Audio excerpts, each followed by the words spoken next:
answer. So now you claim your prize and eat it. Okay, number 3. As the scope of liability or endorser. So again, as I said a while ago, and they also be either restricted or qualified or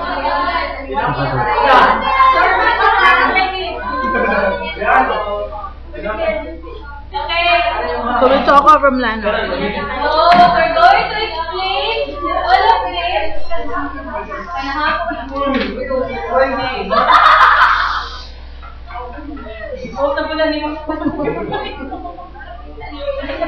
Okay.